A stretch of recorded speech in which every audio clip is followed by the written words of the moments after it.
Salut, moi c'est Clara, accompagnante à la naissance. Bienvenue dans le podcast du monde de Lulu sur la grossesse, l'accouchement et même après. Ici on écrase les clichés pour reprendre confiance en soi et en son corps. Bonjour à toi, beaucoup de personnes me demandent pourquoi je suis devenue doula et j'en ai parlé dans mon tout premier épisode de ce podcast parce que c'est un tournant important dans ma vie et clairement c'est ma propre histoire de la maternité, de la parentalité qui m'a dirigée sur ce chemin. En effet, vivre après un déni de grossesse total, c'est compliqué.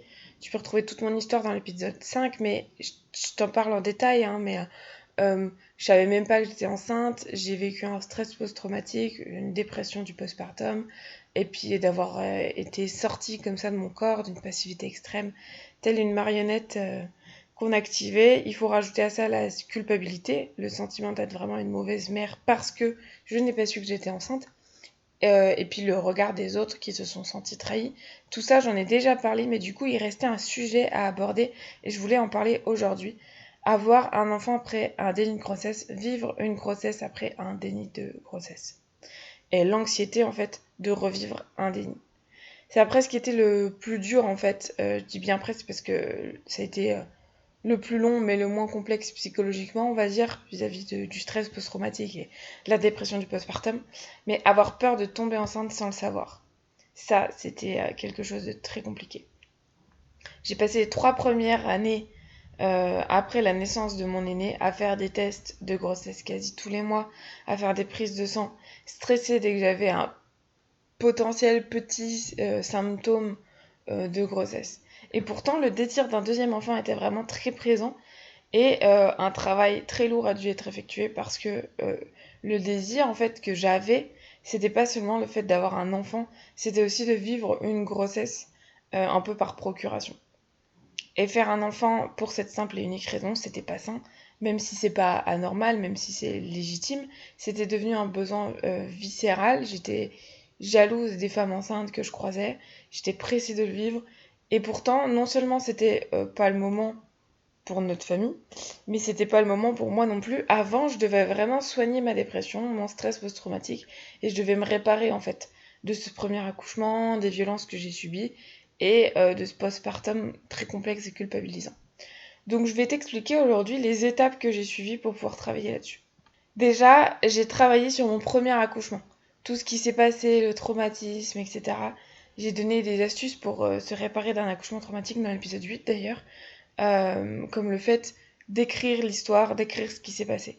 Une chose qui m'a fait extrêmement du bien, c'est d'écrire, mais d'écrire une lettre à mon fils, une lettre à ce bébé surprise. Puis j'ai travaillé sur mes peurs, de quoi j'ai peur pour mon futur accouchement, comment je peux transformer mes peurs en force, comment éviter telle ou telle chose.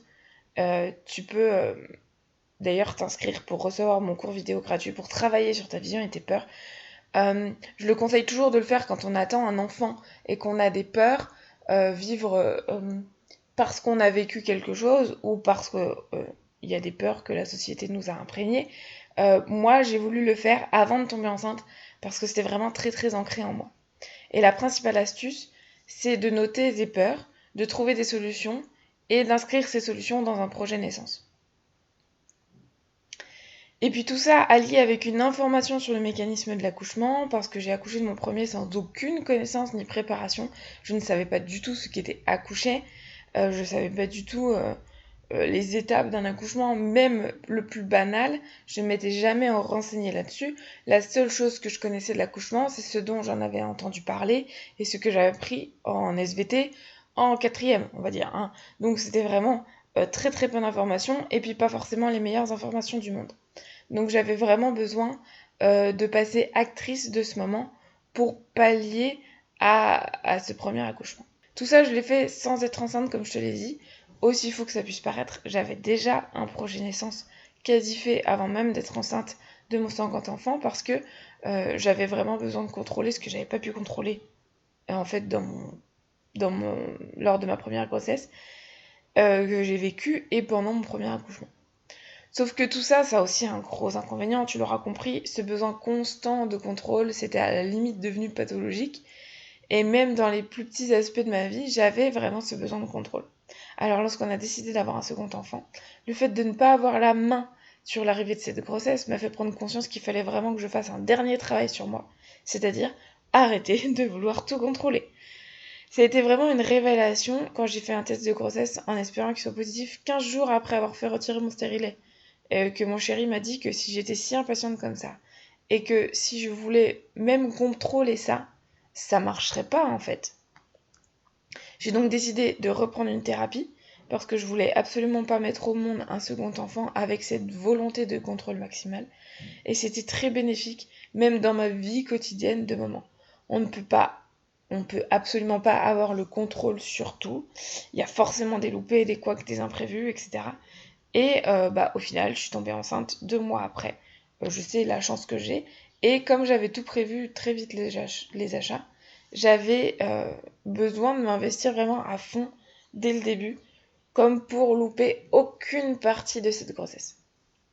J'ai très vite compris que je trouverais pas de préparation qui me conviendrait, non seulement en termes de soutien dans mon projet, ni dans les informations données, et également en fait à cause du fait que je faisais déjà l'instruction en famille à mon aîné, et donc que je l'avais tout le temps avec moi, et que j'avais 0 relais. Puis le Covid est arrivé, du coup j'ai trouvé une formation de doula en ligne et j'en ai profité. J'ai eu les informations que je cherchais et la perspective d'un nouveau métier. Et j'ai accouché, du coup, et tu peux retrouver tout mon récit d'accouchement dans l'épisode 12. Alors ce besoin de contrôle, il est toujours là, cette peur de tomber enceinte sans le savoir aussi, mais beaucoup moins. Et je pense que je devrais travailler là-dessus encore longtemps. Mais aujourd'hui, j'ai vécu une grossesse et j'ai appris que je n'aimais pas être enceinte d'ailleurs, mais j'ai appris aussi que j'adorais accoucher. J'ai vécu un postpartum beaucoup plus doux, même si des soucis familiaux sont venus gâcher certains moments. Et je me sens à présent vraiment au complet, avec moi-même, avec mes enfants et dans mon famille. Et je me sens très très à l'aise avec mon histoire. Voilà, je crois que c'était un des derniers épisodes plus personnels, en tout cas sur les naissances de mes enfants. Je t'ai raconté mon pourquoi, je t'ai raconté mon déni, je t'ai raconté la suite et mon second accouchement avec les leçons à en tirer. Peut-être qu'à présent, on pourra peut-être plus parler de mon cheminement dans la parentalité, qui est vraiment la suite logique en fait quand on devient parent. Alors n'hésite pas à me dire ce que tu as envie d'écouter dans ce podcast, si tu as des envies particulières en termes vraiment de encore après postpartum, en termes de parentalité, parce que je voudrais vraiment que ce podcast soit complet, qu'on parle vraiment de avant d'être parent jusqu'à vraiment la pleine parentalité, on va dire. Je te remercie pour cette écoute et n'hésite pas à venir me dire ce que tu en as pensé sur mon compte Instagram dédié au podcast. À très bientôt. Ça y est, c'est la fin de cet épisode et j'espère qu'il t'a plu. N'hésite pas à t'abonner. En tout cas, à très vite ici ou sur Instagram. Plein de belles choses.